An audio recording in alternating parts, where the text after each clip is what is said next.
Nous accueillons ce soir un homme qui se pose au contraire en extrême modéré. Alain Juppé publie ses mémoires, une histoire française chez Talandier. Monsieur le Premier ministre, bonsoir. Bonsoir, merci de m'accueillir chez vous. Merci à vous d'être là. Quand vous entendez ce bruit, alors il y a toujours eu de la fureur, mais à ce point, est-ce qu'il vous inquiète plus qu'avant?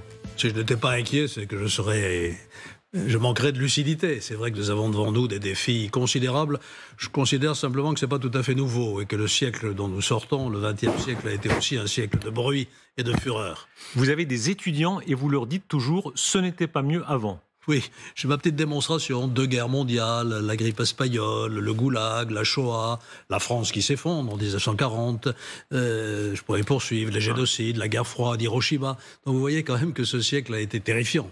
Il y a eu des moments plus paisibles, les 30 glorieuses, une amélioration de l'espérance de vie.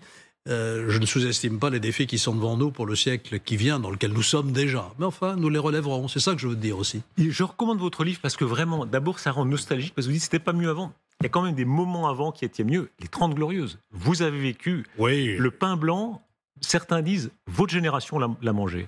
C'est vrai, ma génération n'a pas connu la guerre, par exemple, et on a connu une amélioration du niveau de vie, une reconstruction de la France après la Seconde Guerre mondiale, une amélioration aussi de l'espérance de vie, on vit beaucoup plus vieux.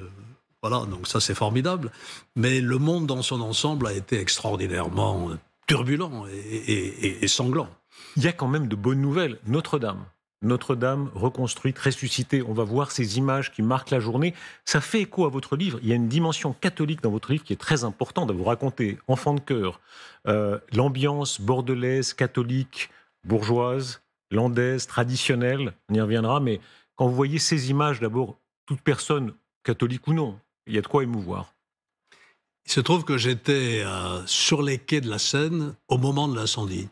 Et j'ai vu la flèche de Notre-Dame s'effondrer, quasiment sous mes yeux. J'étais témoin aussi de l'émotion parisienne, française, mondiale, que cet incendie a provoqué. Il y a un symbole, là, dans cette cathédrale qui dépasse les convictions religieuses de tout un chacun. C'est un symbole de l'histoire de la France, de notre patrimoine, et au-delà du rayonnement de notre pays dans le monde. Alors je me réjouis que les promesses aient été tenues. Je connaissais bien le général Georgelin, qui a donné un élan formidable à la reconstruction de Notre-Dame. Donc le rendez-vous est pris, si j'ai bien compris, pour la fin de 2024. Quand on vous lit, je parlais tout à l'heure de l'enfance catholique, je crois que c'est le journal Gala qui publiait de vous une photo de ces années-là. Alors, c'est l'enfant de cœur. Vous rêviez d'être pape, même? Oui, j'étais enfant de cœur assez tôt et assez longtemps. Je veux dire, j'étais même plus grand que l'archiprêtre dont je servais les messes. Et comme j'étais ambitieux à 6-7 ans. Je me suis dit qu'il fallait jusqu'au bout de la hiérarchie, c'est-à-dire jusqu'au Vatican. Ça n'a pas duré, naturellement. Ça vous est resté. Après, quand vous êtes normalien, vous faites partie des talas, ceux qui vont à la messe. Ceux qui vont à la messe. Et je dis dans mon livre que j'ai, comme la France en général, et les Français en général, quelle que soit leur confession et leur origine, des racines chrétiennes. Notre pays a des racines chrétiennes. Notre-Dame, mais il n'y a pas que Notre-Dame. Chaque fois que je vais quelque part en France, quelque part dans une grande ville, je visite la cathédrale. Donc cette religion nous a profondément marqués j'y suis d'une certaine manière très attaché parce qu'elle porte un message tout à fait révolutionnaire. Aimez-vous les uns les autres, c'est assez révolutionnaire, non, y compris dans le monde qui vient. Est-ce que vous êtes nostalgique de cela? Parce que là, cette imprégnation religieuse de la génération des Mitterrand, ô combien, un peu moins peut-être des Chirac, c'est fini. On a l'impression que cette génération-là, notre génération d'aujourd'hui, n'a plus du tout le même type d'imprégnation. De façon générale, je ne suis pas nostalgique. J'essaie de ne pas cultiver l'amertume ou le retour sur le passé. Cela dit, je constate que la plupart des grands repères qui donnaient du sens à nos vies et de la cohésion à notre société sont en train de s'effacer. La France se déchristianise, c'est vrai. Mais en même temps, il y a une recherche du sacré ou de la spiritualité. La famille traditionnelle, papa, maman, les enfants, c'est plus tellement à la mode. Le sexe non plus, homme-femme non, c'est le genre. Le travail, on télétravaille et quand on va au travail, on n'a plus de bureau, c'est les bureaux flexibles. Donc vous voyez, je ne porte pas du jugement de valeur, je constate que c'est comme ça, ce qui peut expliquer un peu le désarroi de nos concitoyens devant autant de bouleversements. Il n'y a jamais de vide. La religion revient toujours, par un chemin ou par un autre. La polémique du jour sur Hanouka, ces quelques images à l'Élysée, la célébration d'Hanouka, les bougies se rappellent de la cérémonie juive. Commentaire, tout le monde y est allé aujourd'hui de son commentaire. Est-ce que selon vous, c'est sortir de la laïcité? Je crois que c'est la première fois qu'il y a une forme de cérémonie religieuse à l'Élysée.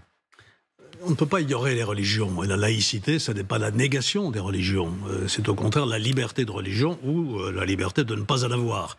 Mais en même temps, la laïcité, c'est la séparation du politique et du spirituel, du public et du privé. Et je suis très attaché à cela. À Bordeaux, j'avais créé une petite structure qui s'appelait Bordeaux Partage, où je réunissais régulièrement le cardinal, le président des protestants, l'imam de Bordeaux, le grand rabbin et même les bouddhistes, vous voyez. On se parlait, on organisait des rencontres, mais bon, je n'irai pas au-delà, je ne dirai pas ce que je ne faisais pas à la mairie. Mais monsieur le Premier ministre, oui, ce que vous faisiez ou non, ces images-là, l'Élysée, n'est-ce pas? C'est pas le président de la République qui s'est rendu dans une synagogue, ce qui aurait été plus différent. Là, c'est à l'Élysée où il y a une chapelle, mais je crois qu'elle est déconsacrée depuis très longtemps. Il n'y a plus de culte, il n'y a jamais eu depuis très longtemps de culte religieux à l'Élysée. Là, il y a ces images-là. Est-ce que ça vous surprend? Écoutez, je suis juge constitutionnel, ce qui m'oblige à un devoir de réserve. Vous êtes comme la reine d'Angleterre. Je ne commenterai donc pas les déclarations ni les actes du président de la République. Ça, c'est autre chose. Ce sont des principes. Je vous ai dit ce que je pensais de la laïcité, donc c'est une forme de réponse à votre question. Donc vous ne l'auriez pas fait, vous, à la mairie de Bordeaux? Ça, je vous laisse le soin de le dire. Non, je ne l'ai pas fait à la mairie de Bordeaux, ça c'est vrai. Je faisais les célébrations d'Hanouka dans la rue. Est-ce que c'est révélateur d'un moment, le modèle laïque français? Emmanuel Macron dit toujours, pour lui, la religion, les religions sont très importantes, plus que on a voulu le dire pendant une certaine période. Est-ce que le modèle laïque français est en train de se défaire, pour le meilleur ou pour le pire? Je ne sais pas s'il est en train de se défaire, mais il faut se battre pour qu'il ne se défasse pas, parce que c'est un principe fondamental dans notre République, au même titre que liberté, égalité, fraternité, laïcité. Je crois que ça n'est pas négociable non plus. C'est difficile à faire comprendre, vous avez raison. Les Anglais, les Allemands, il y a tant d'autres traditions. Le président des États-Unis prête serment sur la Bible, et en Allemagne, on prélève le denier du culte, sauf si vous dites l'inverse. Mais bon, nous sommes français, on revendique en permanence de notre identité nationale ou notre identité constitutionnelle. La laïcité fait partie du bien commun qui nous permet de vivre ensemble dans une relative harmonie. Ce sera demain, je crois que c'est demain l'anniversaire de la loi de 1905. On sent bien, notamment chez les chrétiens, chez les juifs, chez les musulmans, une forme d'incompréhension devant ce culte très français de la laïcité. Non, je ne pense pas qu'on puisse dire ça. Avec l'Église catholique, ça a été une bataille. 1905, c'était violent. Les gendarmes allaient faire évacuer les congrégations dans les églises ou les monastères. Donc il a fallu convaincre l'Église catholique que le pouvoir venait du peuple et non pas de Dieu. L'Église catholique a longtemps été inspirée par une forme de théocratie, c'est Dieu qui est la source de la souveraineté. Ça a été un combat, vous l'avez dit, on l'a gagné, la République l'a gagné, et je ne pense pas qu'aujourd'hui les autorités catholiques remettent en cause le principe de laïcité et le partage entre le public et la sphère privée. Avec les Juifs, c'est la même chose. Nous avons un problème aujourd'hui, c'est vrai, je l'ai déjà dit, et je fais attention à ce que je dis parce que immédiatement tout est déformé. La question qui se pose est de savoir s'il existe une forme de la religion musulmane qui est compatible avec les principes de la République et de la laïcité. Je pars de l'hypothèse que oui, et je tiens à le préciser. C'est une hypothèse. Mais c'est aux responsables musulmans de nous en convaincre. Parce qu'il y a une autre forme de cette religion qui, elle, n'est pas compatible avec la République. Vous parliez de tout ce qui a changé. Quand on vous lit, vous parliez de la tradition chrétienne, l'imprégnation chrétienne, le grec, le latin, ce qu'on appelait les humanités. Toute une génération, pas tout le monde, mais au moins ce qu'on appelait les élites, était un peu frotté de grec, de latin, de connaissance de la Bible. Tout ça a passé en grande partie. Ça change, c'est vrai. Bon, je le regrette d'une certaine manière. Surtout ce qui m'indigne, c'est la bêtise. Parce que ça c'est de tout temps. Ça prospère. Non, ça a même tendance à s'aggraver un petit peu, parce que comme on monte aux extrêmes immédiatement, comme tout le monde vocifère et vitupère, évidemment, c'est une large place faite à la bêtise. Sanctionner Athènes et Rome à 2 millénaires de distance sous prétexte que c'était des sociétés esclavagistes, c'est une démonstration majeure de grande connerie, parce que c'était de notre temps. On ne va pas juger ce qui se passait quelques siècles avant Jésus-Christ à l'aune de nos principes d'aujourd'hui. Voyons, en reprenant un petit peu de sang-froid. Est-ce qu'il y a une acculturation? Est-ce qu'il y a, selon vous, une sorte d'acculturation?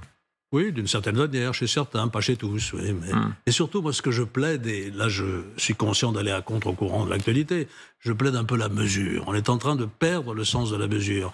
Un des enseignements des Grecs, et ça, c'est utile, hein, c'est rien de trop. Pratiquons le doute méthodique, ne nous emballons pas comme ça tout de suite en réagissant sur les réseaux sociaux. Votre pays Montaigne. Montaigne, Montesquieu, beaucoup d'autres, bref, tous les philosophes qui m'inspirent et qui font l'éloge de cette vertu de modération. Quand vous dites que vous êtes un modéré, on vous dit que vous êtes un mou. Pas du tout. Montesquieu dit, ce qui est facile, c'est de monter aux extrêmes. Ce qui est plus difficile, c'est de garder son sang-froid, de réfléchir, d'écouter les autres et après, de décider pour agir, naturellement. C'est ça qui nous manque aujourd'hui. Un certain ton déballonné quand le président du Sénat dit « ferme ta gueule ». Vous m'entraînez toujours sur le commentaire de l'actualité la plus politique.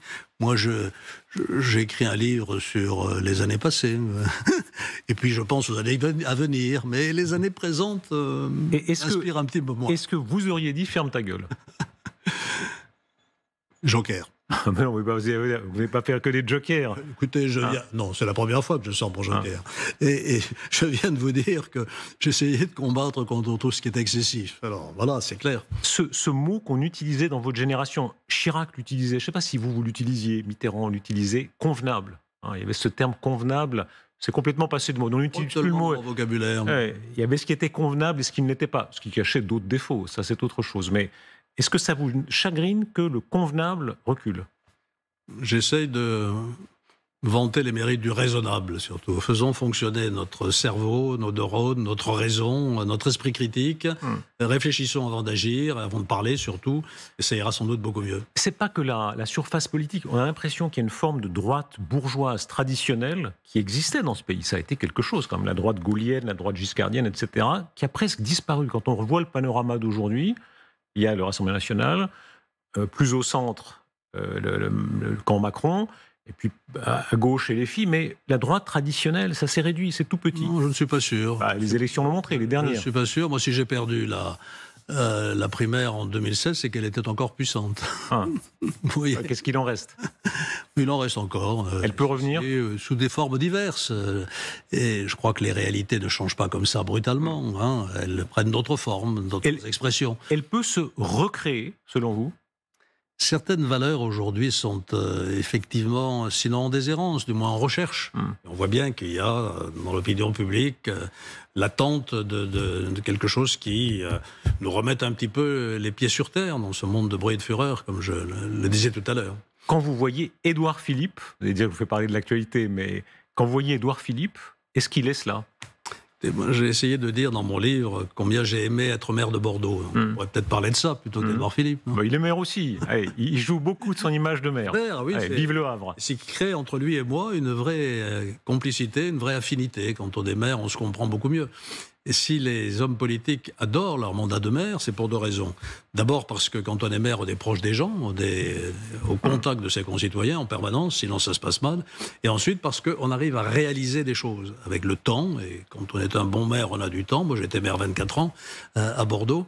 On arrive à réaliser une cité du vin, un musée, un muséum d'histoire naturelle, un auditorium de musique, etc. Ça, c'est quelque chose qui est gratifiant et qui vous montre que vous servez à quelque chose. Vous avez aimé être maire, mais vous rêviez d'être président de la République. Vous racontez ça, vous racontez aussi la primaire, la dernière. Voilà. Oui, bien sûr, j'ai rêvé d'être président de la République parce que c'était pour moi l'aboutissement normal de mon parcours. Oui, après pape... je ne partage pas cette espèce de méfiance qu'on a sur le mot et le concept de l'élite. Tout pays a besoin d'élite. On ne s'insurge pas contre les élites sportives, on les adore même. Dans le monde de la culture, il y a aussi des élites, dans le journalisme, n'en parlons pas. Pourquoi pas dans la politique? Les élites tirent tout le monde vers le haut, à une condition, c'est que les élites ne se reproduisent pas par cooptation et entre soi. Il faut qu'elles soient ouvertes à ce qu'on appelle l'ascenseur social, et là il y a parfois un petit problème. Oui. Ce qu'on appelait naguère les notables. Plus personne n'ose faire l'éloge des notables aujourd'hui. Il y a encore des notables. Vous étiez un notable. Vous étiez l'archétype du notable. Oui, mais enfin, tous les maires aujourd'hui, dans les grandes villes, et je n'étais pas le seul, d'abord ont changé leur ville. Les villes françaises, les grandes villes françaises ont profondément changé au cours des dernières décennies. Et les maires ont été respectés et parfois aimés par leurs concitoyens. Ça existe encore. Chirac, votre vie, elle tourne beaucoup, on voit dans cette histoire, elle tourne beaucoup autour de Chirac. pour le meilleur, pour le pire aussi parfois, vous avez payé pour lui à un moment donné. On ne dira pas ça ainsi, non, j'ai assumé mes responsabilités, je préfère cette formule. C'est vrai que j'avais avec lui un lien de confiance qui est assez exceptionnel entre un président de la République et son Premier ministre. Si vous faites le décompte, là, De Gaulle-Pompidou, ça s'est pas très bien terminé, Pompidou et Chaban non plus, ne parlons pas de Mitterrand et de Rocard, et même du président Hollande et de M. Macron. Donc, bon, vous n'avez pas trahi. Nous avons fait une exception. Oui, c'est rare de ne pas trahir. Je n'ai pas trahi, il ne m'a pas trahi non plus. Donc on a gardé tout au long de ces 30 années une vraie relation de confiance, même dans des moments extrêmement difficiles. Mais vous l'avez payé cher. Oui, enfin, je le répète, j'ai assumé mes responsabilités. Aujourd'hui, la figure de Chirac revient très fort. On le voit dans l'actualité concernant la Russie, dans l'actualité concernant le monde arabe. Quand on revoit les images de Chirac avec Poutine, ils s'entendaient très bien. Tous les témoins rapportent qu'il y avait une espèce de connexion entre Chirac et Poutine qui s'est perdue ensuite. Monde arabe, pareil. Saddam Hussein, très bon rapport, beaucoup de dirigeants arabes. Est-ce que vous êtes nostalgique de cela, ce qu'on appelait la politique arabe de la France, la politique russe de la France? Il y a une constante en politique, c'est que votre popularité croît de façon souvent exponentielle au lendemain de votre mort. Voilà, c'est ce qui se passe avec Jacques Chirac, je m'en réjouis d'ailleurs. C'est plus que ça, là, n'est-ce pas? C'était cette façon d'être de Chirac, très gaullienne, qui était de se démarquer un peu du camp anglo-saxon et du camp américain, en marquant des proximités avec la Russie, avec le monde arabe. Bien sûr, et d'autres. Chirac aimait les Africains. Les Africains le sentaient. Et ils aimaient Chirac. C'est vrai qu'il avait une façon... le monde arabe l'a adoré. On allait n'importe où dans le monde arabe. Chirac. Je vois bien où vous voulez me mener. Je ne porterai pas de jugement différentiel par rapport à ce qui se passe aujourd'hui. Sur Poutine, est-ce que c'était une erreur de lier tellement avec Poutine? De lier tellement avec Poutine. Moi, et Chirac... J'ai reçu Poutine à Bordeaux en 2003 quand il faisait un voyage officiel en France. Il était venu dans le vignoble bordelais et j'étais hier soir à Saint-Émilion et l'un des propriétaires de vignoble me dit que quand Poutine a terminé la dégustation, il a déclaré « Je préfère la vodka et les cornichons ». Ça avait provoqué un séisme dans le vignoble bordelais. Donc vous voyez que les relations avec Poutine sont compliquées, qu'on n'a pas exactement les mêmes valeurs. Il reste que, effectivement, quand on voit cette image-là, c'était l'idylle. Est-ce qu'à cette époque-là, on se faisait des illusions? Non, je crois qu'on a gardé le contact, mais il ne s'agit pas de savoir si aujourd'hui on ferait la même chose que ce qu'on a fait hier. Qu'est devenu Poutine aujourd'hui? Est-ce que le Poutine d'aujourd'hui, c'est le Poutine qu'a connu Chirac? J'en suis pas sûr. Moi, je défends la thèse selon laquelle nous ne sommes pas responsables de ce qui se passe aujourd'hui à l'Ukraine parce que nous n'avons pas encerclé Poutine. Au contraire, d'ailleurs, ce que vous dites est très clair. Jacques Chirac a montré qu'il était très désireux de maintenir le dialogue avec Poutine et c'est Poutine qui a dérivé dans une espèce de paranoïa de l'encerclement. Voilà, les choses ont changé. C'est la raison pour laquelle on ne peut pas se demander ce que ferait Chirac aujourd'hui. Est-ce qu'il est dangereux pour nous aujourd'hui, dangereux pour les Ukrainiens, preuve en est, agression de l'Ukraine, mais est-ce qu'il est aussi dangereux très directement pour nous? Ce qui se joue aujourd'hui en Ukraine, c'est l'avenir de nos valeurs et de nos valeurs démocratiques. Poutine dit quoi? Il dénonce la décadence de l'Occident. Il part en guerre contre la décadence de la famille, LGBT, etc.